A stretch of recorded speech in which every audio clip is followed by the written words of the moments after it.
All right, we will call the April 13th, 2026 regular meeting of Peters Township Council to order. Mr. Lauer, can you call the roll, please? Mr. Waldinger. Here. Mr. Stiegel. Here. Mr. Arcuri. Here. Mr. Kozer. Here. Mr. Lewis. Here.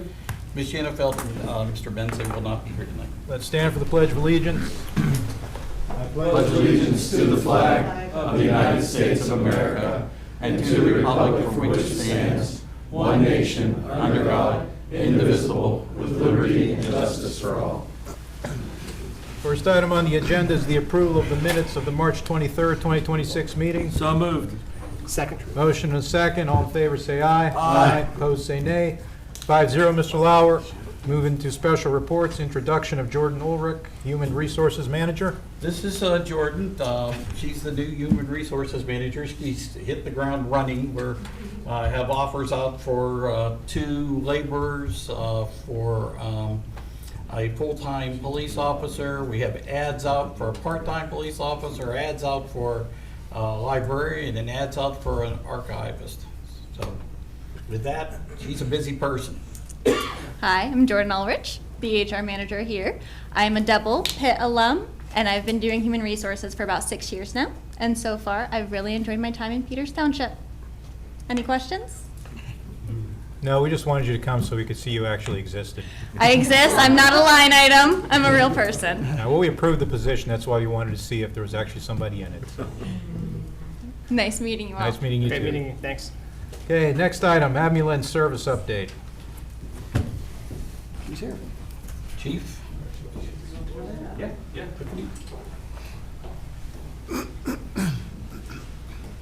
Good evening, Council. How are you guys tonight? Good, I hope Chief. everybody's How are well. you? Thank you. As you guys know, you approved the contract with AHN in February of 2026, and since then we had bi-weekly meetings every other Friday or Thursday, depending on the week, with AHN staff, the VFW staff, fire department personnel, township administration, and representatives from the VFW EMS. We established a transition day right out of the gate. That date was March 29th. We had to get so specific, we established a time. That time was 8 a.m. We worked backwards from that all the way through and everything that needed to happen before that. Details as large as dispatch from County 911 to as small as how they were going to access the building once the transition took place. Since then, it's been 15 days, and it's a short sample size, but it works, and we would expect it to work. If it didn't, we would find a way to make it work. But in that short sample size, we have done a training on a Monday night with them. We invited them to the fire department and did our weekly Monday night training. They happen every Monday night at 7 p.m. And we went over some operational details as far as their equipment, our equipment, working with them on calls, so on and so forth. You remember Tiffany Vargo from AHN, and Dan is here as well. He's on a truck today to go out. Brought them in here today to kind of talk about the operations from their end, and then I'll talk about the operations from the township end as well. So Tiffany, if you want to speak to operations and administration. Sure. So hello again. Thank you again for inviting us to give a quick report today.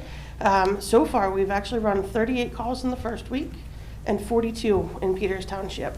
Of those emergency calls, we only had to give 1 away, which is in addition to the ones I just listed, and that was today, because we did have multiple calls going at the same time.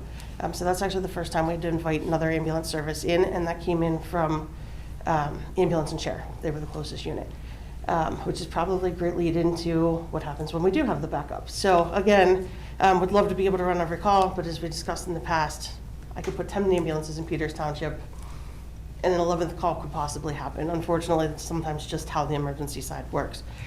However, we were able to use the resources that Peters Township already had and sit down with Vin, who was able to plot out the perfect, what next service is the closest for area, so that we can create that beat list that will be able to bring us the closest available ambulance when Canonsburg ambulance is not available. So one of the things we did, sorry not to jump in, Sure. was meet with Vin, our GIS coordinator, and have them meet with the county GIS as well, establish the zones in Peters Township where a mutual aid ambulance would be needed for every single address that there is.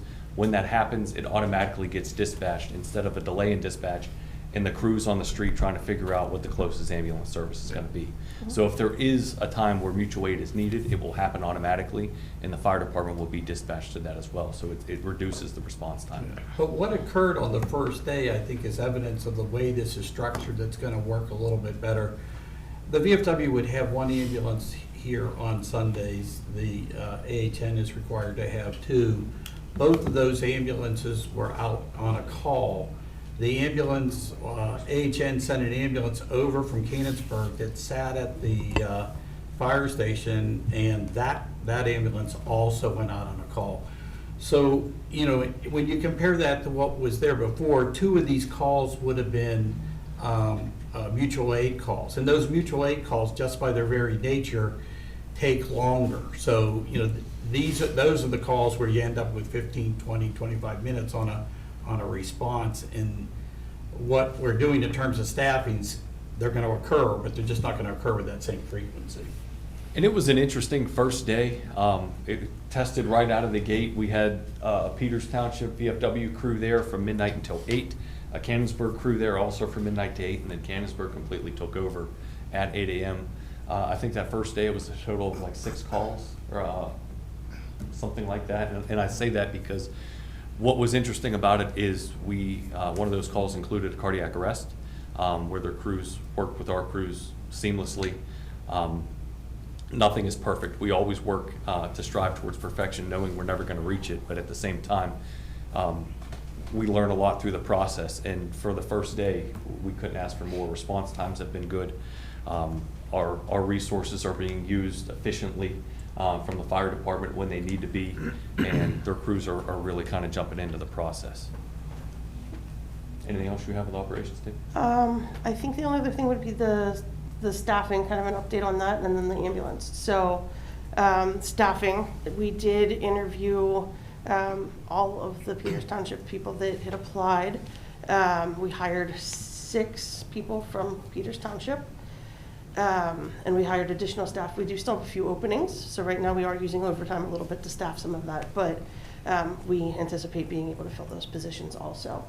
As far as the new truck goes, one of the former Peters trucks is actually outside. It just got back from the decal shop about 6 o'clock.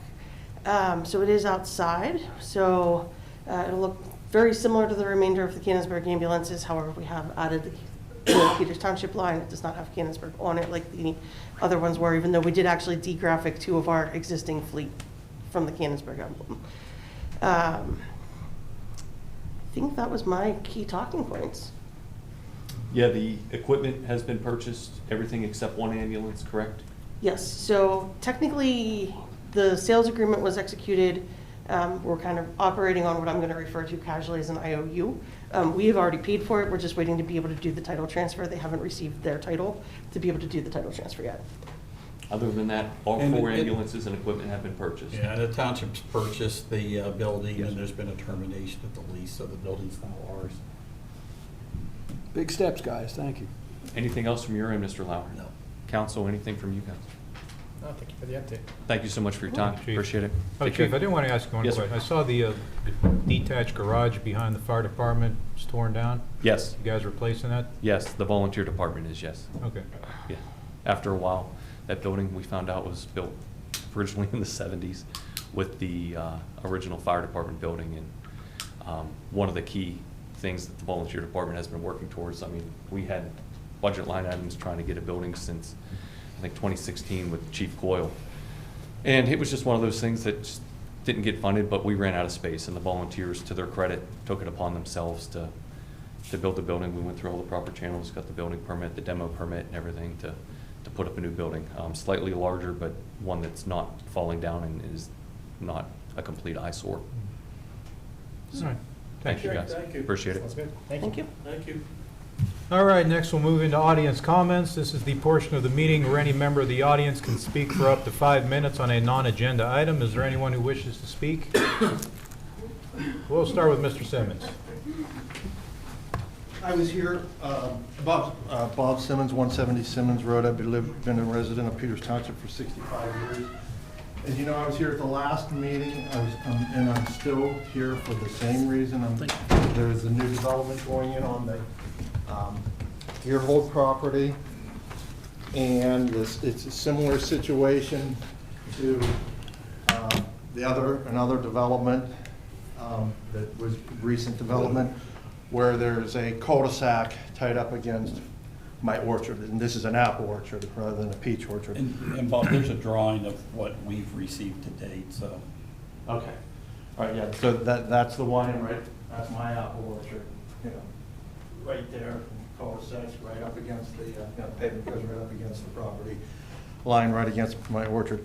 But I had some new information when, one of the things that we had talked about there was that, I'm asking for the buffer zone with the actual plantings that the law says are supposed to be in there. That's a 25-foot buffer zone with all the high-level and low-level screening. I'm asking to please, because we never get that. I mean, it's not anywhere else where all the other developments are near my property. But I'm also asking, is there any way we can have a setback so I do not end up with the house like the other ones, with a house 25 feet from the property line? And So that would be 40 feet, right? Well, Setback, 'cause I that'd be think rear the of house that he's referring to is, But that's a little bit different because that street would continue, right? Isn't this, if I remember well, that? all these streets these are temporary cul-de-sacs. So there's a house that's to be, now that's 67 feet. well, no, let me get to the one. Yeah, okay. The one on the right is not yet constructed, but it will be within 8 foot of the property line, which puts it 25 feet in addition for the How can it be buffer. 8 feet of the property Correct, 'cause line. those are the Yeah, overlay. so it's 33 feet from From what? from the property line. And then, 33? yeah, because it's 25 for the buffer, 8 feet for the setback from the property The line. buffer's only 20. Am I wrong? I'm pretty sure it's 25. I think it's 25. 20, yeah, but, okay, whatever. And so it's going to be located on that lot that's up above where, not where the orchard's at, but where the, I don't know which crop that is that you have. Oh, no, but what about the house that's there? The house that's there is, Right there. That's 20, that house, the wall of the house is 5 feet from the buffer zone property line, 25 feet from my property line. no, that house there, the one on the top? No, the one on the The one bottom. on The bottom is, when I measure It's a it, peach orchard. when I measure it from that structure that's on the left of that, Property line is right here. and when I get, The when I, buffer zone line is right, the buffer zone line is right there, and it's about 5 foot from there to there. Well, we shouldn't be arguing No. about it. We have the plot plan, right, when the Yes. builder came in Well, with the it's right building here. permit, right? and, Is that in our docket? It's on the left side. is it this one? No, it's the other one. Yeah, no, it's that one. It's on the right, it's flipped. Oh, The Simmons here. property's to the right of the screen. Yeah, Bottom right, it's flipped. so it's 23 half feet to the property line. To the buffer line, Yeah, but that's To for the my property line, property. no, to the But buffer that- line. to the buffer. Okay, I highly Wait, that's- encourage all of you to go out and measure it. I highly encourage. It is not, that is not true. Okay. Now, is that what we see on there, the buffer is outside of the last line here on the right side, Yes, right? because that's So the that's the property actual lot line, line. and then there's the buffer. Where is the buffer? The buffer's to the right of the property line. Another 20 feet or 25.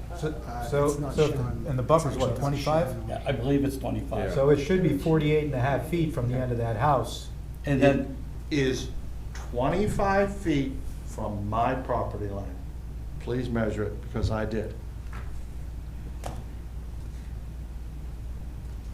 The buffer's not in yet, it's not, the buffer's not in. Well, according to But this, it this- would be 23.5 feet from your property line. Because that's your property line there, right? No, No, that's where the that buffer is the starts. line to the open space. And then that's the 25 feet Yeah. to the property line. Yeah. Okay, it is not, but, we could, please, can somebody look? I was out, and I'll go out again. but- Please. Yeah. So is that what the And 55? Paul, meet you there with tables. Next time we go on a bus tour, we're gonna go up with a tape can do measure, and that. we're gonna measure this. Yeah.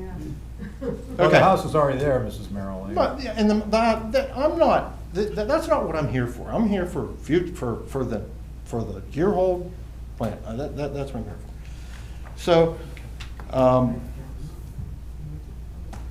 I'm also asking for 100-foot setback, okay? And 100-foot total, that from my property line to the wall of the house, 100 foot. And what I was told at the last meeting was, well, it's hard to ask a developer to do that, you know, to go back 100 foot without the farmer giving some, you know what I mean? Setting back on giving some of the setback, some of the, and we're talking about a building setback. So what I've brought to you is your law, your They have a copy of it. Zoning I gave them a ordinance. copy of it. Okay, your zoning ordinance. So what you're saying is I should have setbacks like, you know, the same as them. I do. If I want to build a barn, so there's a house 25 feet from, allowed to be 25 feet from my property line. I have to go back, if I want to build a barn, 200. I have to go back 200 feet from the property line. Where does it say you go back 200 feet? Oh, sure. That's the Okay. subsection. That's the Build- storage of manure or odor No. Buildings or kennels. Buildings or kennels which animals or poultry are kept shall be hereafter erected, shall not be erected Yeah, within if 200 there's feet of the property line, providing that this shall apply to buildings housing more than 2 dogs or other animals. I have a petting zoo, I have goats, I have chickens, and I have a barn there. In fact, we were thinking about, I got a chicken, it might be in violation, I have no idea. Okay, so I have setbacks for that. All other buildings are 50 feet. My greenhouse, if I want to put a greenhouse has to be 100 feet back. So I have setbacks, you already have setbacks on me. So I think it's very reasonable for me to ask for the houses to be set back 100 feet, because you have some on me that are 200 feet, okay?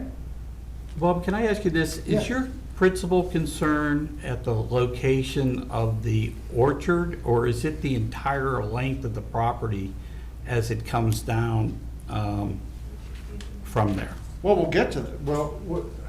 See, if you look in the square, that square that's up there is where the cul-de-sac meets your orchard. Yeah. But the back of this property is adjacent to farmland the whole way down. I get what you're saying, and I think we're gonna get to it here. So on the, okay, that is the orchard. I mean, the buffer is supposed to be in the entire, your law says the buffer zone is supposed to be anywhere that a new development comes in to where I'm farming. It's to current farming, active farming.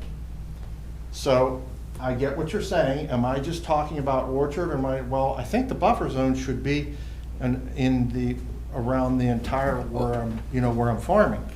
Because you just mentioned the dust thing, my goodness, every process I do, every piece of equipment that I have, the dust is horrible when it's dry. It's terrible. So you're saying that I would have to stay back 200 feet with anything dust producing. I know it says storage, but it says storage or dust producing or odor producing. So it's talking about substances though. But Dust producing substances. Yeah, but I think if my piece of equipment produces the dust, don't you think that, so the house is 25 feet from the yard, okay, and I'm tilling my ground and everything, and the dust is terrible, and the dust is going, you don't think somebody's gonna come here and say, well, geez, he's not supposed to be dust producing, you know, with no more than 200, he's supposed to be back 200 feet. So I'm reading this as it's substance related, Okay. not production of dust. All right, But but I'm not an expert. this needs to be somebody needs to relook at that. But the reality is. And that's okay, but that's okay. But let me finish. But the reality is, he's protected by the Acre Act. And anything that's a normal operation with regard to a farm is So not. why would you have a contradictory then? Why would you Well, have a contradictory well, law? I don't think this is contradictory. Okay. It refers only to the storage. But the only reason I was asking Mr. Simmons is that location more critical than the other locations? There will Yeah. actually have to be a buffer the whole way down. Yes, but let me, I was Okay. going to get to it. Okay, so substances and storage of substances, okay? Of course, every farm in the world, lime, okay? I get, the lime comes in, triaxle loads, okay? And I can't dump the lime, we need lime on the ground for the pH, to get the pH proper so things grow great. You know, I gotta spread, and it's a lot, tons and tons of lime. So I gotta store that lime somewhere, it comes in, and I can't dump it in the middle of the field because that's where it needs to be spread. So always we dump, you know, the lime gets stored at the end of the field, which is always the property line. So here I have this pile of lime that's lime is pulverized limestone dust. That's agricultural lime. That's what it is. It's not quicklime. Dust. What? Not quicklime? No, it is we get the regular pulverized. There's a hazard to the quicklime. Yeah, catalytic lime is, you burn everything with that, yeah. Now, this is pulverized limestone dust. That's what, and it is dust, that's what they call it. Sure. And it's terribly dusty, okay? So there we go again. Technically, I have to go back 200 feet, okay? And with the house 25 feet from the line, that's even good. It's going to be worse. Without a buffer zone, you know what I mean? Buffer zone is going to help with dust. If we can get the buffer zone in with the trees and stuff, buffer zone is going to help. So I definitely have situations where this, you know, we've been talking about the EPA and my spray, you know, and it is the sprays too. It is my spraying. Your laws are way worse for me in this situation, way worse, okay? The sprays smell, you know, 2,4-D, you know, and that's another thing that I don't understand. Odor causing dust, you know, every single resident that I know of in Peters Township puts 2,4-D on there. If you don't have any dandelions, it's 2,4-D, and 2,4-D stinks, it smells. So they're allowed to put it on in their house, but you're saying I have to stay 200 feet away from the property line. But I'm asking for buffer zone, and please consider a setback, because I just don't see how it's going to work. There's going to be conflicts just constantly. That's what I'm asking for. If there's something that you can do to get me the buffer zone and about 100 feet. The EPA's rule on spraying is 100 feet. So it's a 100 foot around the spray. And so I'm asking for 100 feet. If that's at all possible, you have your comprehensive land use plan. This is the time to try to you know, work it in there if it's at all possible. And I don't think it's too much to ask, being that, you know, you have many setbacks on me already, so I'm just asking for the same thing of a new, and I don't think that a new development coming in should be able to change what I'm doing. I've been doing it for I've been there for 100 years. Yeah, Bob, and I think the comprehensive plan, it's not gonna solve this problem, so we need to deal with this one. Yeah. Aside from. Right, okay, and you're right that. about that, right. So, if there's anything, that's all I'm asking, it's not a law, I've been told a million times, it's not a law, and it's not, you don't have a setback law. I don't know if you can ask for it or not, but all I know is where I have a house 25 feet from the line now, and, you know, I have a couple of them right now in Tuscany, and it's bad, it's very difficult. I don't know, you know, I just don't know what to do. And I am, the 100 foot that I'm asking for, I mean from my property line, not you know, I'm not asking for 125 feet, I'm asking for 100. Mark, has the plan come in on this yet? No, The application hasn't been filed. no, we've only seen sketch plans at this point. Now, whenever the application's filed, I think we have to ask the developer first if they'd be willing to do something there. I mean, I'd be okay with finding a way to get another lot someplace else if they would just agree that that 100 feet there Is the open would be space. the open space. And we've had a preliminary discussion with the landowner and his engineer to express what the concerns are. They're to come back to us and let us know how they could possibly address that. See, one of the things on the plan is, if you look to the left of that red triangle, that narrow, what looks like a narrow strip, is actually open space. And so if you could extend the open space up across where the cul-de-sac is, it would pull everything back. I'm not following. I mean, the one down at the bottom. No, Where's the red the triangle? one right The one there. down there, right. That's Take it all open the way up. space. If that was extended up the hill and across, it would create a gap between the property line and the thing. And you would end up with a situation where it would push the houses back out of the cul-de-sac, or at least to the edge of the cul-de-sac. I like that. Yeah. That would solve the problem. I have 7 other, there's 7 other cul-de-sacs that end at my farm. These are the 7 other ones. They're all fine, the houses are, because on all those other, I brought an example of what would work better at the last meeting, but, you know, most of the cul-de-sac, like the ring is here, and it's the backyards of the houses, you know, there, and you have to have the connection, I know that, but all those other ones that come to our farm, they have a road stub that goes, they have the cul-de-sac, the circle is here, and then there's a stub that goes up to the property line. And that, maybe that would keep the houses, you know, away. It works other places on my farm, that's for sure. One other thing that was mentioned to me last meeting was one of the big problems with getting the buffer zone in is the fact that the homeowner purchases the property and then the homeowner doesn't want to put it in, you know, doesn't want to put the buffer in. I don't quite understand how that is happening. But Bob, that They shouldn't don't happen. own, well, I want them to know, the homeowner doesn't own the buffer zone, the 25-foot buffer zone. The township does. Well, Oh, we don't, it's the HOA does, I was gonna say, that can and cannot be true. It depends on how the buffer zone is located. So, what we did in Tuscany is we put the buffer zone inside of a piece of open space. So clearly the township owns it, it has See, yeah, setbacks the with it. township owns it. And it could not, that could not occur. But having said that. But it's not in, then It is not planted yet, that's It's- right, but It's not in, it's not there, it's been 3 years, it's not. well, they're still planted. building at the top of that hill, but Who's gonna plant it? I am curious of that. Hoskins is gonna plant it. Oh, okay. Okay, but, Okay. Well, But- Paul, wait, I thought those open spaces, I thought those went to the HOA.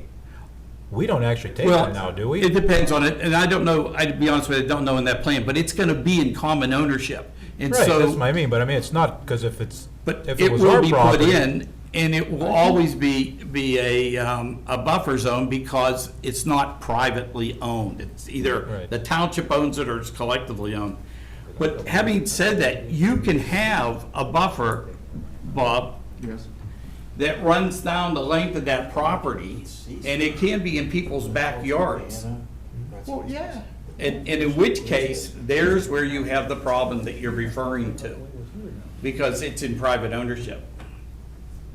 But why isn't it a requirement to put it in? Why isn't it, you know, they put all, you put all the flood controls in and everything. Why wouldn't the buffer zone be required to go in before? Because the whole point of this is to keep people away from my farming operation. Why wouldn't it go in? Can't it go in right away? I mean, it's been years, it was Tuscany. Well, this was a- Tuscany 1, it's been 15 years, no buffer. Tuscany 2, 4 years? 4 years now? No buffer. Houses, are people there? Well, the houses aren't done up there. I mean, Well, they're not done, but everybody's there. I mean, the issue There's becomes- people there. You can't plant the buffer until the work's done, right? Yeah. Because if you have to end up disturbing the area, you may have pulling the trees out there. What's that? I mean, if you end up having to grade in the buffer. Oh, you do have to grade. Right. Oh, have yeah, to well, grade you have it, to you be gotta wait after until the the house is grading, built. yeah, but the grading's been done there for Yeah, but not- years. If it's been 15 years, That part, yeah. it seems extended. Yeah, I think 3 years is extended, I mean, isn't it? What do our It's my ordinances require? judgment. I mean, if there's a the developer is responsible for the buffer, right? Yes. But I think that I'm the so township's confused. responsible for ensuring. Ensuring that it gets put Yeah, in. so somebody That's right. dropped the ball then on Yep. this end. And I'm curious as to who that was. All right, so we need to know how many of these buffers we have that have never been planted. And if it's owned by the HOA, then the HOA has to get a letter from us and say, hey, plant the buffers. Put the buffer in. No, it's the developer who's required to plant that buffer. Paul, who's responsible on your end for making sure that that's What's done? that? Who is responsible on the township's end for ensuring that that's completed? Well, ultimately, me, it's also in the planning department. So what we need So- to do from now on, whenever a developer brings a road in here for us to accept the dedication, we have to make sure all these buffers, that buffers should are be a in place. condition of us accepting the streets. And we have not accepted these streets. Yeah. Well, Yeah. Wait, we haven't accepted the streets in the I don't first think phase of we've accepted Tuscany? these streets yet, For have we? 15 years? You mean Tuscany too? Yeah. Yeah, What about Tuscany 1? yes. Okay, why was that, why did we I accept it can't if the work answer wasn't that, done? Gary. I All don't right, so know. yeah, Interesting. that needs to be, from now on, whenever a street is offered for dedication and we're voting on it, that has to be one of the conditions that the That should be buffers the are I planted. do, I just want Because at to, that point, the developer's walking away, because what are you gonna do now? You're gonna go Exactly. back and tell a developer now, hey, you didn't plant this buffer 15 years ago, you've gotta plant it. You know, what incentive does he have to do it? so no matter what what is done here or what is decided in the future or anything like that, there's going to be several seasons that I go through with no buffer planted. Is that what we're saying? I don't think that's what we're saying. No, I don't know Oh, where you what- come up with that. What I'm saying is that whenever the developer brings that last phase in, you know, we would not accept the streets, it's up to me, we wouldn't accept the streets until the buffer is planted, so you would hope it had been planted. But I think what he's saying What I'm is that there'll be saying is people living in that There's area peop- there's before people we accept the living, streets. working, the whole point of Yeah. the buffer is I'm spraying or creating dust here, and there's a million people 25 feet from that. And what you're saying to me is probably there's gonna be several seasons that I go through with no buffer. Yeah, but I don't know what. During construction, I don't know what ability we would have to compel the developer to plant the buffer at a specified time. I mean, when the developer comes in They and put in all offers a the street water- for dedication, you can say, you know, you haven't met this requirement, we're not accepting the dedication, but what There can could we be do some kind right of now? temporary buffer. They get, don't they, What good is that? my question is, Temporary. all the water control things, they're all put in before, right? All the Stormwater management. stormwater management, that's all put in before all that grading is done. Couldn't it be part of that? Possibly. Okay. Can't you just do it, if you sold the house, the buffer has to be in? You might be doing it a piece at a time, but you don't allow occupancy until the it's not- buffer's in the backyard. Because the buffer's not part of the lot. Well, yeah, it's not the No, responsibility. the guy's selling it though, I'm not talking about, he can't even sell that till the buffer's there. Mr. Brown, we're gonna get you a microphone in the back for the next meeting, so you know. Well, I got the same thing at Lowe's. Those roads are Anything already that you can dedicated. do to try to get, it's happening, they're coming in all around me. Please, anything that you can do to get me. Your message is setback. received. No, we Peter. understand, and remember, Mr. Message is Simmons, received. when, the plan hasn't come in officially yet. When it Yeah, comes yeah, in, no. you're gonna go, it'll go to the planning commission first, and you'll get to see Mr. Mills there, and you'll I'm make just your trying- pleas to I him, and just- then. It's been bad then so it'll come far. back to us. I'm trying to get ahead of the. No, we get appreciate ahead it. of That's good. We appreciate Getting it. ahead of it's the right Thank you. move. Thank you, Mr. Simmons. Thank you. Next, there was somebody in the middle here had their hand up. Yes, you do.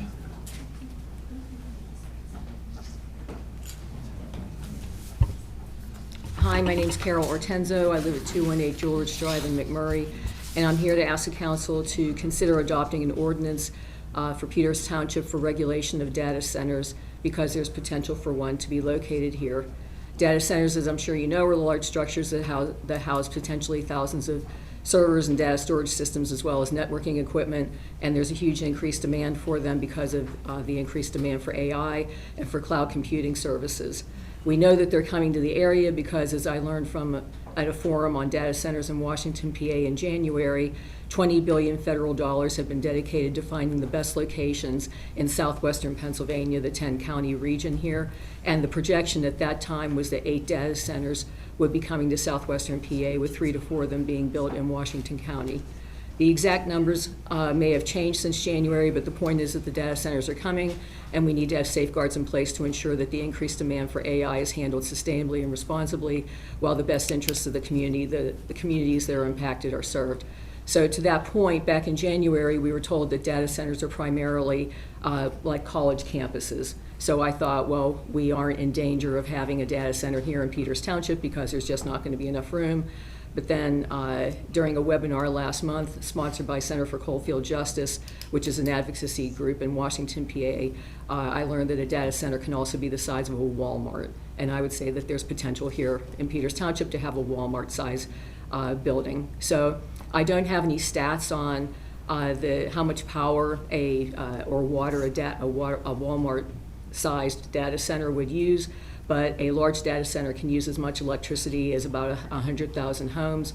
And the proposed data center for the Robina coal mine site in Greene County that will span 1,400 acres is projected to use 17 million gallons of water per day. So while we wouldn't have that type of usage of power and water, there will still be some impact. And it's important to have local ordinances in place before data center developers step into the area. That was impressed upon us by the panel that put on the forum that I attended in January, and that was comprised of representatives from the Sierra Club, Clean Air Future, Center for Coalfield Justice, Washington County Commissioner Larry Maggi, and the South Strabane Solicitor. If those ordinances are not in place, the use of power and water to the data center, where those sources come from, who's going to pay for them, and regulation of noise and possibly air pollution will be decided by the developers and the owners of the data centers, and the decisions that they make will benefit their bottom lines and not the residents of the local community. You may know that a data center developer looked at the Zedeker station in South Strabane last year for a center to be built on 1,200 to 1,500 acres. There was no data center ordinance at that time, but the community voiced their concerns, and one has been drafted that has gone through many revisions based on input from the community, and it was recently submitted to the Board of Supervisors for approval. Something that I would submit that was a recently added provision to that ordinance is that it calls for the developer to enter into a community benefit agreement to pay money to the township that would be used for police and fire protection, public safety, or infrastructure. And I can provide the site to that ordinance if you would like. In the meantime, I'd like to present a sample data center ordinance that was provided to me by Center for Coalfield Justice. It's just a little bit over 6 pages.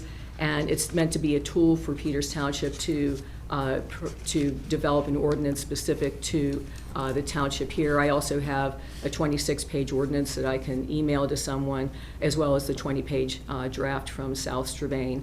But these ordinances address issues such as zoning, dimensions of the structure, noise and visual pollution. And as far as noise pollution, they discuss things like landscape buffers and require the applicant to provide a sound study that shows that the sound generated by the center would be in compliance with the township standards, and then ongoing studies to demonstrate compliance. Regarding water usage, they have to submit documentation of the water demands, the source of the water, how it will be used, how it will be discharged, any water waste disposal, and long-term safety of the water source. Power supply, they have to show that the documentation that the electrical service provider has necessary capacity to provide power to the center, as well as known impacts on electricity rates. And they need to provide an emergency response plan, including that the first responders have been adequately trained and that any special fire suppression systems that are required are in place. And they also work or discuss aesthetics and parking. So those are the major issues that are addressed by these ordinances. And if I could just hand this to somebody. I'll just give it to Mr. Lau. Okay, thank you very much. Thank you. Thank you. Anyone else want to speak? I just wanted to say something. Paul, we talked about this earlier today, or late last week.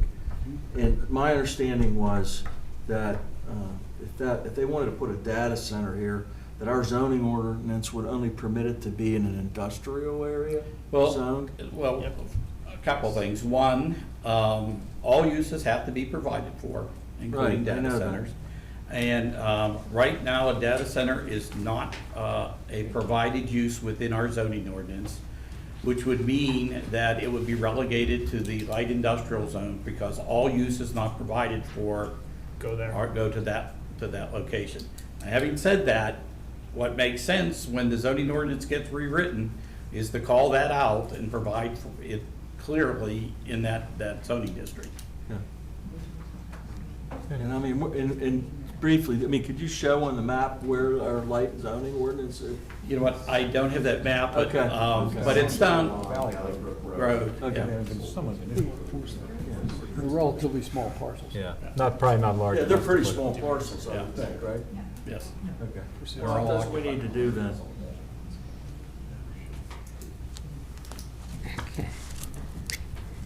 We're still on audience comment? Yes, we are. Got somewhere to be. No, just. Right here. I just wanted to ask, I know the last few years, we talked about the high-density housing, and we were going to get it under control and just wait and wait till the next overview came about. And then I went to this meeting the other night, and imagine my chagrin, they're talking about more high-density housing. And I was just wondering if any of you were going to be voting for that, and why, or are we out of that business altogether? Please tell me yes. We are. I'm opposed. Yeah, well, I Okay, mean, what so- the comprehensive plan calls for is half-acre lots or larger in the vast majority of the township. The one piece of property is the property that's located off of Venetia Road, where the recommendation is for a planned residential development. But you're telling me we're going to put a rest to that and say no? If the vote goes, No more high-density housing, period? well, I think what Mr. Lauer is saying in it is that the proposed plan would include it on the property in Venetia. What I'm saying, I'll vote no for it. Okay, okay, because is there any of you that think we should? Because I can't think of, a reason why Well, you we have to- should. We're the ones that voted to get rid of it. Perfect, okay, well then that makes me feel much better, thank you. Yep. Anybody else want to speak? So somebody, Tony Brown, 123 Druid, discussed how do we know on the lines with Mr. Simmons, and that kind of gets back to my basic. I think that we need to step up at planning, like we did with the cell tower, attach a lot of conditions of things. They're signing off an agreement. I swear, I believe I've seen you on TV sort of planning. Wasn't there a housing development that went in next to Mr. Simmons, and the developer agreed to 100 foot? And We went through that last meeting. There was an agreement for 100-foot. Mr. Simmons withdrew the request for that. The plan was brought back to council. Council amended the plan and removed that. so redid it? Yes. So, but the point was, they were working with them. I remember that meeting, and the developer said, okay, these two lots, we're gonna move it back. So there's a few things I think that we need to get done at the beginning. But then the point is, and Paul, I don't think you have any ill intent, but every freaking topic that comes up, you're gonna go out and walk the property again. I think this council should say to you, Mr. Lauer, work on the comprehensive plan, work on big issues, don't go walking properties. You have employees to do that. So somebody go out there, survey it, let this man know exactly where his lines are, how big the buffer zone is. Let's get people to do that. To say, you're talking about, we won't dedicate a road. Well, we're gonna look at police reports behind me of all the ordinance violations, and those are dedicated roads, I guess. We provide services. So we gotta implement a plan that when these things come before Mr. Holden's department, that we have agreed to conditions, but then they have to be enforced. Because we're sitting here arguing after 15 years of Tuscany where lines are and what the rules are. And there's no buffer zone. It just seems to me, if you're gonna sell that house and it's sold, the buffer zone's gotta be there. The one next to it may not. It may not be sold yet, but we don't issue the building permit for that house, or not building permit, residency permit for that house until they met the conditions. So one of you gentlemen said, how do we know these things? How do we know that these checkoffs have occurred? And it's like the cell tower. We had an open pit laying there, wide open for 2 weeks. And I had to call up here like 15 times. And then I'm getting told by the electrical guy, oh, I don't think that was like that. Maybe a day or two. I never saw that guy. That guy was in there. I never saw him. I talked to the crews every other day. So we need to have conditions. We put conditions in that permit, but we have to have enforcement, or all of this means nothing. Like if they go out and measure that house and it's supposed to be X amount of feet away from his property and it's not, what are we gonna do? Maybe that guy should, buy some property from Mr. Simmons at a very inflated price. Or maybe we ought to tell him you gotta tear part of your house down. But somebody be for the man that's been here. Thank you for your time. Thank you, Mr. Brown. Anybody else want to speak? All right, we'll move into unfinished business, of which there is none, so we'll move into new business. First item, proclamation declaring the week of April 19th through 25th, 2026 as National Library Week in Peters Township. So we have a proclamation here, and thank you, Ms. Love, for sitting through talk of buffer zones and cell towers and whatnot for this proclamation, which I'm going to read now. A proclamation of Peters Township commemorating National Library Week 2026. Whereas the Peters Township Public Library serves as a vital educational resource to the community and was recognized by PA Forward as the first Gold Star library in Western Pennsylvania, and whereas the library sparks creativity, fuels imagination, and inspires lifelong learning, offering a space where residents of all ages can explore new ideas through unique offerings like the Seed Library, weekly youth story times, and the dedicated teen room, and whereas the library serves as a vibrant community hub connecting residents of knowledge, technology, and resources by providing access to innovative tools like the Memory Lab for digitizing and preserving personal histories, as well as collaborative spaces that foster civic engagement and critical thinking, and whereas the library provides free access to books, digital resources, and innovative programming, ensuring that all individuals have the support they need to learn, connect, and thrive, and whereas the library partners with schools, local businesses, and other township organizations, connecting the dots to maximize resources, increase efficiency,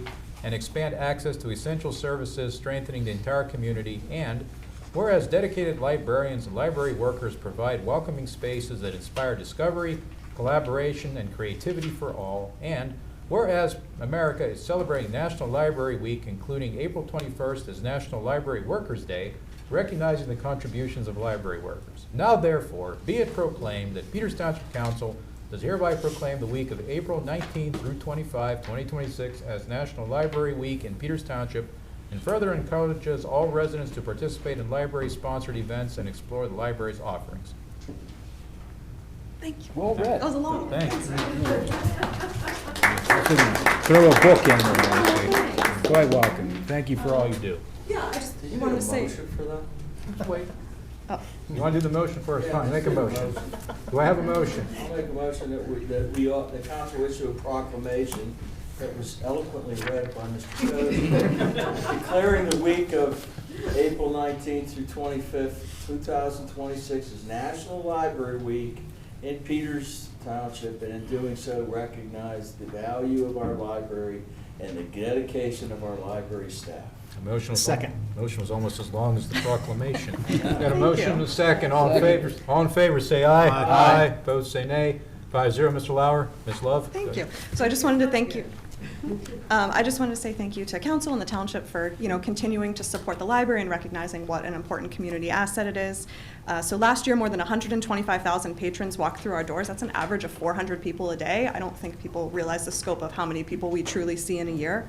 We had an 11% increase in program attendance across all age groups last year and an 18% increase in summer reading participation, thanks to our incredible staff.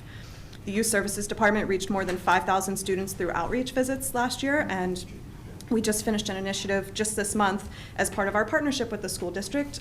We wanted to make sure that all of our school district teachers were signed up for library cards. So we actually had more than 120 teachers in the school district fill out a form so we could either update their cards and make sure they were in good standing, or we could sign them up for brand new cards. So that was really great.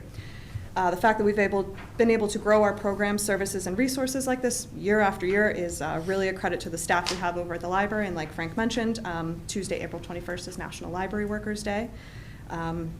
To celebrate National Library Week, we'll be launching a social media campaign. We do a Spirit Week for staff and patrons, and we'll also be doing a reading challenge through our Beanstack platform. So we have set a goal of the community reading 30,000 minutes in the month of April and tracking that. And then after National Library Week is done, we'll hit the ground running for summer reading, which kicks off on Saturday, June 6th. And I am sure I'll be back this summer to give you more updates on summer reading and kind of everything we have going on there. So, any questions about library stuff? Thank you very much. Thank you. Thank you very much. Appreciate it. All right, as a favor to Mr. Mills for his previous many years of service to the township, we're going to go out of turn here a little bit, and we're going to go to item F, ordinance authorizing the issuance of non-electoral debt in the amount of $625,000. So as council's aware, the township was obliged to purchase the VFW ambulance garage for the cost of construction when it was built 30 years ago at $624,000. What the 2026 budget assumes is that purchase will be financed with a 10-year bank loan. A request was prepared for a $625,000 10-year fixed rate loan. There were 16 institutions that were contacted, 8 provided sealed bids. The low bidder is the Washington Financial Bank. One of the things that I think is worth noting is that we have a 10-year loan that will be paid off this year that has a payment of $45,000. This will be an increase over that to $79,250. Mr. Mills is the township's bond counsel, and he can explain to you the procedures that are needed. Good evening. Yes, so in front of you tonight is an ordinance that is prepared in what's known as the Pennsylvania Local Government Unit Debt Act. Anytime a municipality, school district, or county borrows money in excess of $125,000, they have to go through the requirements of the Local Government Unit Debt Act, including filing a borrowing base and debt statement, the debt capacity of the township, due to the fiscal strength of the township. We're at 29, we have a capacity after this borrowing of $29,720,000. We have up to nearly $60 million of capacity for the township, so the township is very good fiscal shape. The ordinance is drafted in accordance with the Pennsylvania Local Government Unit Debt Act and provides that this 4.242% note will be tax exempt anytime a municipality or nonprofit or school district borrows money, they can issue tax exempt debt, and that's the reason for the fixed rate note. So in front of you today is the borrowing ordinance, and I'd ask if you have any questions. If not, if you'd like to vote on it. Any questions, council? Can I get a motion? I make a motion that we approve ordinance number 924, authorizing the issuance of non-electoral debt in the amount of $625,000. Second. Motion and a second. All in favor, say aye. Aye. Opposed, say nay. 5-0, Mr. Lauer. Thank you, Mr. Mills. Thank you. Thanks. Award of a contract for a 2026 Peters Township Road Improvement Program. So the 2026 budget includes $2 million to fund the Peters Township Road Improvement Program. That includes road resurfacing, the Rejuvenator program, and crack sealing.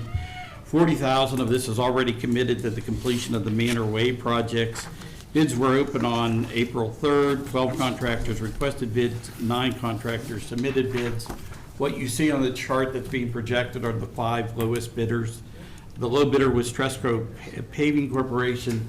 They have not done a paving project in Peters Township, but they have done work in similar work for municipalities in the eastern suburbs. In addition to that, they have done work for Gateway Engineers. It's my recommendation that we award a unit price contract in the amount of $1,688,925 to Tresco Paving Corporation for the 2026 road paving program, including alternates A, B, and C. The one thing I do want to point out is that there is a adjustment for asphalt that is built into the contract. And given the way things are happening with oil right now, it isn't clear to us what the impact will be on the final cost of the contract, so. That's something that's existed for a decade. Yeah, well, the difference is that this was bid, and that rate was set in March, and since March, oil prices have gone up so much, so we don't know what's gonna happen with that, so you just should be aware of it. We think there's enough buffer in the amount that we've had budgeted for this and the next project we're gonna talk about, that if in fact, if it occurs, we should be able to absorb it. I'm curious, why didn't you guys bid out the parking lots in the trail with that? I would think you'd be able to Because get. the nature of the work is different. Like a Okay. municipal paver comes in with certain paving equipment and certain crews that are not really the same as like what a parking Okay. lot or a Yep, trail. just curious. Trail path would. So do all of the bids feature that adjustment for asphalt? Yeah. Yes. They all do? I'm gonna make a motion that we award a unit price contract in the amount of $1,688,925 to Tresco Paving Corporation for the 2026 Peters Township Road Improvement Program, including alternates A, B, and C. Second. Motion and second. All in favor, say aye. Aye. Opposed, say nay. 5-0, Mr. Lauer. Next item, award of a contract for parking lots and trail paving. So the 2026 budget includes an appropriation of $200,000 for paving Peters Wood Park Amphitheater parking lot and a variety of pedestrian pathways. The bids were open on April 3rd. 10 contractors requested bidding documents. 8 bids were submitted. What's shown here are the 5 lowest bidders. We have done work with El Grande before, and that their work was acceptable, and it's my recommendation that we award a contract in the amount of $143,149.40 to El Grande. How long ago was that? That we worked with them. Yeah. 2013, I think, is the last time we worked with. They had our road program in 2010 and 2013. They're still around. I see Oh, the yeah. trucks and stuff. Yeah, they do smaller Yeah, I think they municipalities did do typically. stuff. Yeah. So, Bob, you made the motion, Bob, I'll second it. Motion and second. All in favor, say aye. Aye. Opposed, say nay. 5-0, Mr. Lauer. Next item, award of a contract for 2 dump truck bodies through the CoStarz Cooperative Purchasing Program. So the 2026 budget includes an appropriation of $140,000 for the purchase of 2 Ford F-600 trucks. And on March 23rd, council awarded that contract to Laurel Auto Group. One of the things that Laurel Auto Group did was, based upon the delays of getting these trucks in, they actually ordered in trucks and have them sitting on their lot. So now, instead of waiting 6 or 7 months for delivery, we're going to get immediate delivery of these trucks. The budget does not include the money associated with upfitting those trucks, because the intention was that that would be accomplished in 2027, and it still may be that the trucks don't come back until sometime early next year. But I would suggest that we go ahead and award a contract for the upfitting the trucks, and if in fact they come in the later this year, that we amend the budget to be able to accommodate the purchase. So it's my recommendation that council award a contract to Stevenson Equipment under the CoStarz program for the upfitting of 2 dump trucks in the amount of $175,442. So we've approved 120, 130, and the total cost here would be 175, 442. It'd be an additional cost, yes. You have a cab and a chassis. It needs a dump body, it needs a spreader, it needs the hydraulics installed. So it's essentially you build a dump truck a la You carte, build a dump if truck, you will. yeah. I'll make a motion that we approve the award contract to Stevenson Equipment under the CoStarz program for the upfitting of 2 dump trucks in the amount of $175,442. Second. Motion and a second. All in favor, say aye. Aye. Opposed, say nay. Nay. 4-1, Mr. Lauer. Next item, resolution amending the Peters Township Act 537 sewage facility plan so as to provide access to sewage services for lots located in the Manks subdivision plan number 2. So on September 8th, 2025, council approved the Manks subdivision plan number 2. This subdivision is located at 446 McCombs Road. The parcel consists of approximately 20 acres of land bordered by McCombs Road and adjacent to the Timber Lake development. The development results in 4 lots, and what is before you tonight is a resolution that grants them access to sewerage by amending the Act 537 sewage facility plan. It's my recommendation that we approve that. I'll make a motion that we adopt the resolution number 040126, amending the Peters Township Act 537 sewage facility plan so as to provide access to sewage services for the Manks subdivision plan number 2. Second. Motion and a second. All in favor, say aye. Aye. Opposed, say nay. 5-0, Mr. Lauer. Next item, Druid Drive Cell Tower revised application. Come on up, Mr. Brown. I gotta look at it. So we have received a application revising the work to be done at Druid Drive. The difference is in the antenna array that is on the top of the tower, and then in addition to that, the equipment that will be in the enclosure. So in essence, if you simply look at this, there's not any change in terms of what the appearance of the work to be done. The intent still is to put up a pole and you use it as a conduit for the purposes of bringing all the cabling up to the antenna.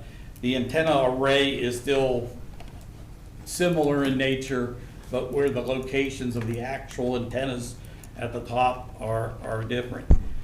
The question we have for you is, do you want to process this as a revision of the existing permit, or do you want to do this as a new permit? You know, and if so, do you want to hold a public hearing? You know, when we did this previously, there were at the public hearing there were 2 concerns that were raised.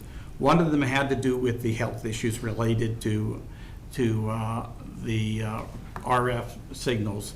And as was pointed out at that time, the township doesn't have the ability to regulate that.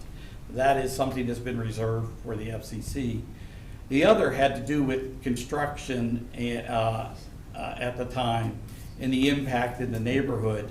And these were the 6 conditions that were established to regulate that. I don't think these would change, because I don't think physically what's going to be out there is going to change. But it's up to council which way you want to proceed. Well, if we consider it to be a revision, then there's no need for a public hearing? Whether there's a public hearing or not is strictly at your discretion. Either way we go. Either way that you want to do this, quite honestly, if it was a revision, I would take the position that you've had a public hearing. If you consider it to be a new application, then you have the discretion to whether to hold a public hearing or not. Well, are they changing the amount of antennas that are going to be on that pole? No. They're not, so it's really just a change of size of the antennas? The location on the antenna array. Yeah. If you look in the picture to the left, you The see cluster up top. Right. 2 antennas at the far edge. Right. Now in the picture on the right, one of those antennas has been shifted over 1 position. And that's it? Yes, and then when you get to the ground, this is going to operate at a different bandwidth than the other. And so as what's been explained to us is it requires different equipment. The enclosure size stays the same, and the equipment inside the enclosure would be different. And remind me, like, as I recall, the hearing was largely perfunctory anyway, because we don't have any abilities to regulate this anyway, right? Well, the thing that you do have the ability to do is to set reasonable conditions, and these were the conditions that were. And is there any reason, John, have you looked at this?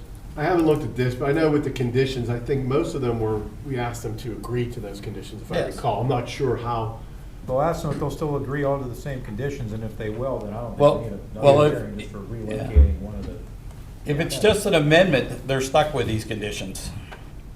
Then I suggest. Which we want them to be stuck, correct? Yes. Can I ask a couple questions? Can you put that picture up, Paul? Sure. So when I read through the little bit that I could understand, they were putting a whole different antenna array. They said the ones that were they gonna replace what was up there? Yes. Under the new revision or? Under the, what is approved right now Yes, sir. is a new antenna array at the top. And they're already asking for another one. So I guess what I'm saying is, because this is the stuff that we live with, it isn't just that it's there, it's the constant maintenance. And like Mr. Zook said, we got caught. So Diamond, the whole reason this is all about is because all these cables going back and forth. They did a Verizon install, but they got paid a whole bunch of money from AT&T to redo this under a Verizon install. So I'm just asking, if they try to do any more stuff over here under this AT&T revision, do we have the ability to stop it or somebody to step in? They can only do what they're permitted to do. Yes. And their permit is to install a pole, to put a new antenna array on top, to use the pole as a conduit, and then to construct on the ground a fenced-in area that would be the same kind of fenced-in area that exists there currently. Eddie's gonna put in the line. Can I ask you another question? Because down there at Hoffbauer Field or whatever it is in the park, I know we have and I read it in there, it's like 6 or 8 foot fence. But then when you go up there, the mechanicals stick up 3 or 4 feet above. But did you ever want to consider, and I don't know if that's good or bad, they have a fence that's at least high enough to cover up, so you're not seeing the mechanicals? I mean, there's access and there's visual, I don't know what we're measuring. You know what I mean? Anybody got a comment? I don't understand why it's good to have all these mechanicals Tony, sticking up above the top of the fence. So would it be that thing over on the right there that you're talking about? Paul had another. Well, picture. what he's suggesting is that fence be tall enough that it, and I don't have any problem talking to them about this, that it'd be tall enough that you cannot see the Well, I mean, equipment. all future ones. Yeah. Too. Well, I think in a residential area, it's more aesthetic than it is. Yes, I would agree. It's, exposure. Right. So in the park, I mean, I don't have a problem doing it there, but in the park, it is what it is. I mean, no one's really paying much attention to it, I don't think. Well, I think if you're telling us that an amendment requires them to stick with the conditions they already agreed to, I Yes. favor having it as an amendment rather than having another public hearing. Yeah. Absolutely. Yeah, I agree. Right. The same conditions, if they agree to this, they're stuck with the conditions. Yeah, Yes, they are. They're filed with a permit with us, so the conditions go with the Right. permit. Yeah. And I'm gonna belabor the point if you could put that other one up again. Which one's that? This one? When I walked in here, when I called you on the phone, you did the right thing, you stopped the work order. We didn't know they were doing all that stuff, right? So we're grown, as a township, we're more aware, we saw the little subterfuge and all the stuff that they did to get us to this point where hopefully we're cleaning it up. I'm just saying, what happens this time? But this is what will be installed, Mr. Brown. Right, well, if you remember that beautiful drawing last time, that Mr. Zook said it evaded all this. It went to an outside, it got stamped, now we're here, nothing we can do about it, Drawings and then what gets done. They're not to be working on this stuff over here. Every time they do these upgrades, we're shut down. It went from 2003 with one line up on a cell array, and we'd see maintenance out there, heavy-duty truck, you know, once a year. That's like every quarter. In red, I'm asking you, do everything you possibly can to stop this kind of stuff in any other residential area in Peters Township. Thank you. All right, you need a motion to that effect, Ms. Lauer? Yes. Someone make a motion, please. I make a motion that we consider this an amendment to the original plan that was approved, subject to the 6 conditions. Yes. And we're not going to have any kind of a public hearing on that. I'll second. Motion and a second. All in favor, say aye. Aye. Opposed, say nay. There's a lot of conditions in there. They're supposed to give us a contact person if there's trouble. Who's handling, who's the point person from the township side You of gotta this have one? ours. I don't know that I've heard who a definitive person is that's gonna handle this. I thought we did pick somebody. Well, So let's decide right now, Please don't say you're gonna handle this one. who's going to be the point person on Where's this? Mr. Zamitis. Bosnian? Okay, Mark. Mr. Zamaitis. That was 5-0 to Mr. Lauer. Okay. Where's Mr. Bosley? So isn't he, He's isn't this part of his employment? No, this is not. Well, let's make somebody. Mr. Okay, Zamitis- well, you go to Mr. Simmons with Mr. the tape Zamitis measure, will be in and you charge come of the over and measure project. the cell tower too. Paul, you Okay. just move in. All right, next, discussion concerning the boundaries for voting districts. Great job, Mr. Smith, in successfully pursuing our appeal there. Much appreciated. Thank you. The one thing, when you look at Judge Lucas's memorandum that accompanied his decision on the redistricting, is that one of the principal reasons why, that was stated, was that our the polling places within each of our 4 council districts have too many voters. And so what he has stated is that we need to have an additional polling place inside of each of these districts. The thing that concerns me is the district outlines are fine. The determination of who votes at what polling location and where those polling locations are is a function of the county. And the only thing that I'm suggesting is that council should take a position, and Mr. Kozer and I author a letter encouraging the county to get this implemented in January of next year. You do not want to be adding new polling places in the presidential election year. It will be absolute confusion. Because unlike what was originally done, that did not impact that many people, adding a polling place to each of these districts will impact lots of people. Well, C would be easy, because you could just add another one to Center Church. Yes, but it's still telling people where it is they go to I know, but vote. most people that vote in the presidential election are not super voters, and they don't, you know. That's the they don't problem. show up every time. So, you know, I don't know if that's gonna make much of a difference. You Come on up, probably Richie. would know, Andy. Do you think it would make much of a I difference? called the election office today to get clarification on this mess, Yeah. okay? And it was, I'm sorry, Mr. Smith, but this was not done because of what you found. It was done because we do have too many people in our they call them wards. Those are wards, okay? And he's a stickler for the election code, so that's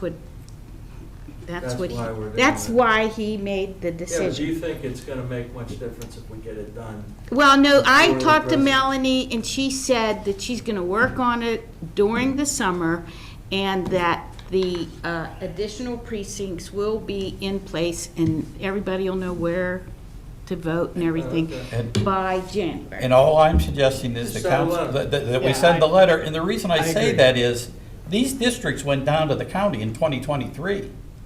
And so it's been a long time since these districts have been drawn. Well, okay, I want to ask a question. I want to ask a question, okay? I want to ask a question, Mr. Koser. Sorry. Please do. You got the floor. Go ahead. Yeah, okay. So when this all was drawn, way back when, what criteria or what manual did you go by to figure out how to do this? Well, what was done is, if you look at the map there, what was done is a GIS exercise where the attempt was to get the same number of households in each of the districts. Okay, Without completely redoing the district. So it's moving boundary lines on the ends of the districts to do that. Okay, all right. But did you have to refer to the statutes or something, you know? But the only requirement is that they be as equal as one can make them. And when we got done, they were fairly close to being equal in terms of the number of houses. Now, the number of voters, that's a different thing altogether, but we don't have that information to do that. And when I spoke to Melody at the elections office, she's okay with the voting districts. It's the polling places that are the problem. Well, it's because the election code says they have to be 1,200. They Right. can't be over 1,200. Right, that's And right. I want to know, why didn't somebody know that? Well, that's a determination done by the county. That's not by us. Well, I know you made the wards, She's did responsible for the Right. polling places. And so the bottom line here is, we have a judge who is a stickler for the numbers. Which is fine. That's fine. I'm not complaining about that. I'm Oh, and just saying, Yep. I just want to know why people, you know, why things aren't seen ahead. Just like Mr. Brown saying, you know? Oh my It's God. like looking ahead. I gotta get you a hat. You know what I mean? Jeez. So, Paul, to your point, Somebody should we should have take a known that position. 1,200 was the number. To your point, we should take a position on this. and I push them think, to do it yeah, in council January. should authorize the chairman of council to send a letter to the county. Oh, you're going to make the judge I'll mad. second. I agree with that. Okay, we got a motion and second. All in favor, say aye. Aye. Opposed, say nay. 5-0, Mr. Lauer. Ms. Shaner, I'll be glad to let you co-sign that letter. You're going to make the judge mad. No, you're going to make the judge mad. Next item, discussion of construction hours. So, on March 26th, at 7:22, Mr. Brown called 911 to report construction occurring beyond the permitted hours. And the system worked as it's supposed to. Officer Welding arrived on the scene and issued citations to each of the workers as well as the company for which they work. On March 30th, Chief Glover, Mark Holdren, Kyle, and myself met with NBR's project managers for Lutz Farm. We once again explained the ordinance, and I indicated that if there was another violation, not only would the citations be issued, but we would issue a stop work order until the citations were adjudicated. They understand that. The other thing that we intend to do throughout the township is, in addition to the posting a building permit on the work site, we're going to post a sign like this that lets workers know about what the permitted work hours are and what the fines are that are going to be administered to the individuals and contractors. So, I mean, that's where we are right now. Do you have the police reports that was kind of fun? It's in the docket, I don't have it. So, I wish the system worked the way it was supposed to. So I called 911, and we have a process, and the chief has made it very clear to his men. Officer Welling showed up. I told the 911 operator, what do you want him to do? Please, I don't want them to, we've had calls where they've missed them, they take off. Please go to the site. They were working at 8:30. I don't know about the 7:22, but please go to the site, whatever you do, and then I'm happy to talk to him. Phone call. He's knocking on the door. The dispatcher told him to come talk to me. And I said, do you hear the banging and clanging, the heavy equipment? And it's like after 8. Yeah, and I said, please, I'll talk to you later. So this 911 thing's always a constant mess. If it's what we got to deal with, he goes, that's what I thought too. And then if you read the police report, nobody could speak English, which brought up another thought. He got the owner of the company on the phone, whose quote was, I didn't know there was any rules. So as far as she was concerned, they could be running jackhammers at 3 in the morning. She didn't know there was any rules in Maryland. I think there was one person that had an ID that had their face on it. So I guess what I'm asking you is it legal to say the crews working in the township, if you have a registered sex offender, you gotta tell us or we exclude them? Everybody working has to be of legal status or a citizen? Because I wanted somebody to at least be able to dial 911 and communicate if somebody needs medical care. And as the officer indicated, he couldn't communicate with anybody. So there's my two things. 911, how do we get the information flow properly, and our vigilance on who we are having coming into the township to perform these functions.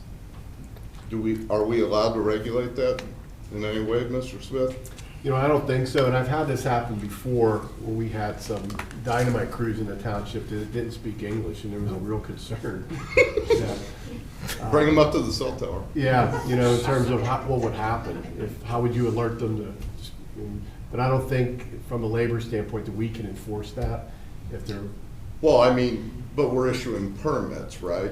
We are, but our permits are Can't you put that as a, you know, this is what we want? Well, remember, we're stuck with building codes, and, you know, we're stuck with ordinance requirements, so we can't really freelance outside of those windows. Okay. Especially into that area, but it's a concern sometimes for sure. It might be another thing for planning, we, you know, like to have the ability to, our families are all in the trades. They get underbid by non-union contractors bringing in illegals all the time. This isn't meant to be racial, it's reality. There's people that live by the codes and the rules and how you do business with proper insurance and hiring guys at the proper rates. And there's tons of people that just come in. And I'll bet you dollars that donuts, the roofing company and whoever these gentlemen were, they were way underpaid and probably giving kickbacks. And I just think we're doing a disservice to our working men. We should be at the planning stage, highly encouraging proper citizenship. Is there any requirement on the sexual offender list or anything? Not that I'm aware of, other than obviously for housing, you know, where they live. 'Cause we've had issues with temporary housing. We were trying to enforce that in the past as to whether people had to sign up for that.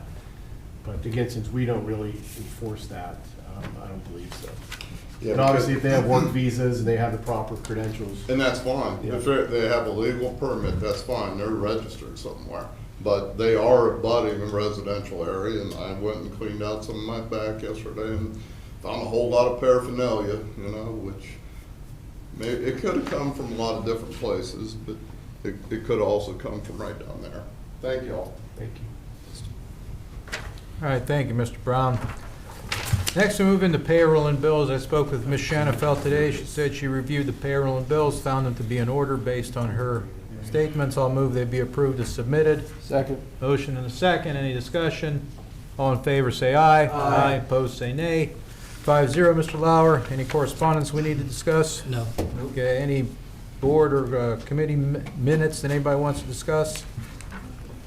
No, okay, we'll move into miscellaneous. First thing, engineering interviews on April 20th. April 20th, 7 p.m. And then at our next meeting on April 27th at 7 p.m., we're going to have a public hearing with regard to changes on the zoning map. At 7:30, it will be the regular council meeting. And tentatively at 7:45, a workshop on the comprehensive land use plan. So the goal that night will be keep audience comments to a minimum. And we're going to attempt to keep the agenda short as well. Okay. Next item, special exception, private recreation facility. I just put this in there because this was a special exception that was granted for a private a recreation facility. It's a pool that's attached to a home.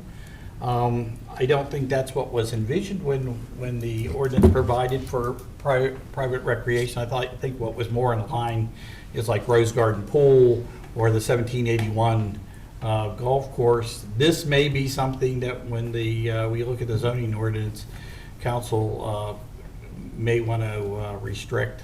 So because you have a lot of lots that have sport courts and everything else on them, and I don't know whether you want to be renting those out all across town. So And right now they can, the way the ordinance is written, yes. right? I think we need to address that. Yeah. I mean, what guarantee do we have that this guy's gonna have a lifeguard there? Oh, I don't think he is going to have a lifeguard. I think it's going to be like a on him. pool, Yeah. like a hotel pool. Yeah, he does not. I don't know who it is, but. Got to give him credit for reading the ordinance and figuring out a way to make some money. All right, next, encroachment into open space. Yeah, this is back on Fawn Valley. We talked about this previously. One of the things that was a concern about was whether or not the shed was actually on the line, back behind the line. The shed is actually on Mr. McCarthy's, on his property. We had provided him a license agreement, which he has not executed yet. But my question to you is, there is another shed that was discovered when this was done. There's also a block shed that sits up above this. Are we to draft a license agreement for that shed as well, or do you want us to do an enforcement action? What's your preference? Looks like the encroachment is just about the same as Mr. McCarthy's, right? Although that one looks a little smaller. I mean, I think we do the same thing for them. If they don't sign it, then they got to tear it down. Tell them they only have somebody, you have to give them a deadline. Yeah, if you don't get Mr. McCarthy's back by the end of the month, send him a follow-up and say he's got 10 days to sign it, or we're going to presume he doesn't want to, and he can tear the shed He down. only stopped me, a couple of weeks ago, when he got your notice. I delivered it to his house. And the provision that didn't seem to make sense to me, were you asking him as a property owner indemnify for all risk for the entire parcel of Peters Lake Park? What I told Mr. McCarthy is if he had problems with the agreement, that he should contact me and we could talk about it. And I'll go back, Mr. Lewis, and look at that. Obviously, that's not the point of the. Yeah. Well, if that's what it is that is impeding this. Yeah, and I think too, remember, this is a draft. There was no prohibition about him reaching back out to negotiate what the agreement would look like. But Wow, somebody gonna get hurt. So we have a call into him. The thing blows up and catches the open space on fire. But I think he was Burns down concerned the it would- entire park. I think mean, we're asking to add us as a named insured Yeah. for that. I think that's probably the biggest hangup. You never know, I'm maybe, guessing. maybe somebody have another wedding down there and somebody trips over a cello. Remember that? That thing, hey, we're gonna address that in the revisions to the zoning ordinance? Yeah, I think that was a Wedding one-off. receptions down there, or? I think that was a one-off. I don't think we've had a wedding in the park since that one. Yeah. All right, Baker Road, Cecil Township. Yeah, I think the last meeting, there was a question about Baker Road in Cecil Township and whether or not it was going to be paved. Apparently, that is a road that's owned by Cecil Township. Kyle reached out to the manager over there. Their intention is to pave that road this year. Woo-hoo. Wasn't it Han Road that we were Yeah, talking that's about what I in thought. Cecil? Well, no, Baker That's the, connects It to was Han Han. that connects to Maple, which is our road. And Han is in rough shape. Yeah, Han is in terrible shape. Okay, well, you know what? We'll reach out to them again. Yeah, Han needs at least patch. I think that was Miss Shannon. Han has gotten Yeah. significantly worse in the last 3 weeks. It's really bad. Okay. At the last meeting, we had a discussion about audio recordings and posting them. We have posted the most recent Park and Rec Board audio recordings. The other boards, the Library Board, the Environmental Quality Board, and the Cable Television Board simply take notes. They don't do recordings, so there's nothing to be posted there. So we will post the Park and Rec Board audio recordings going forward. Okay. Should we look into require them to record? We can, but I can tell you, having attended those meetings, I'm not sure, they are very informal. This is a question for council. There's a grant opportunity with the Commonwealth of Pennsylvania.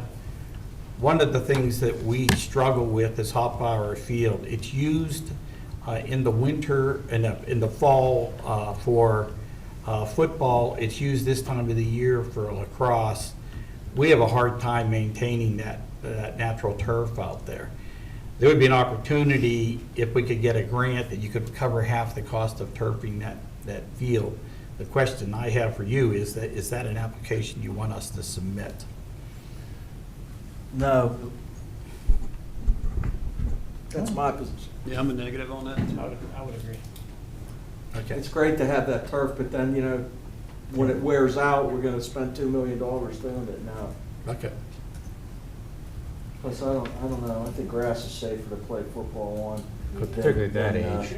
Than turf, and I think you get less injuries and even lacrosse. Well, that was easy. Okay, next thing, PCSA follow-up. It's in your docket is a response from the chairman of the Peters Creek Sanitary Authority with answers to the questions that you had asked. Yeah, I saw So, that. and the last thing that I wanted to talk about, actually, we're going to get Mark to talk about, is the work that's going to be occurring very shortly on Route 19. You are not going to want to go on Route 19 after sunset. Yeah. So everybody's aware that Columbia Gas is out on, Route 19. We had mentioned before, the water company is replacing their water line from Old Water Dam Road northward up to the crossroads. They're hoping to start in May, and for the most part, they're going to be off the road in the shoulder if all goes per plan. But that's also a night work job. And then, as everybody was aware, the state was supposed to pave Route 19 from the St. Clair line to the crossroads. Right. Last year, it got hung up by the gas company project, so that's on the docket here for this summer. The contractor for PennDOT, Golden Eagle, called today. I guess they talked to Public Works, and they may try to do the portion of that project that is not impacted by the gas line as early as maybe end of the month. Well, that's marked already. The pavement markings are out. Yeah, oh yeah, there's one calls, yeah. So I guess the point is you're gonna see a lot of activity at night on Route 19. You know, it could be two or three construction zones back to back to back on Route 19. Do we know what, in Upper St. Clair, the work for the overpass there that's? I think it's saw on the signs that I think said- it's on St. Clair's website. They're redoing that overpass, and I think it's like a one weekend job from what I read on the website. Maybe it's done already. I remember all the signs being there 2 weeks ago. Yeah, I don't know. It was supposed to be like shut down for a weekend and then the overpass replaced. There seemed to so- be new decking underneath it. Yeah. So they may have redone that. Well, they may have redone it, because I think they had a net or something under there. Right. For a long time. Concrete. So Mark, you said this would start in May? That's when the water company does not have their PennDOT permit yet, their HOP. They're hoping to get it in May, so they're hoping to start in May. And how long do we think that would go for?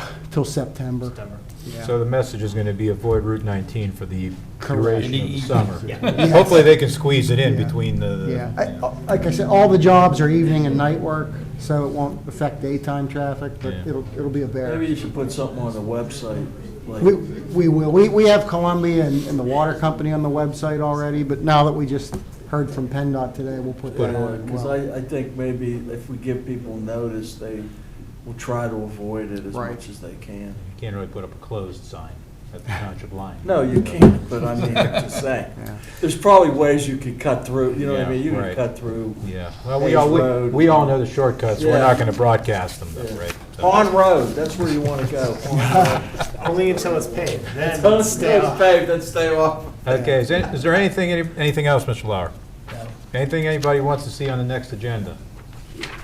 Just if they nail down the date, I think the comprehensive plan is supposed to have a final open public forum, and it just says May It's May 13th. May 13th at the rec center.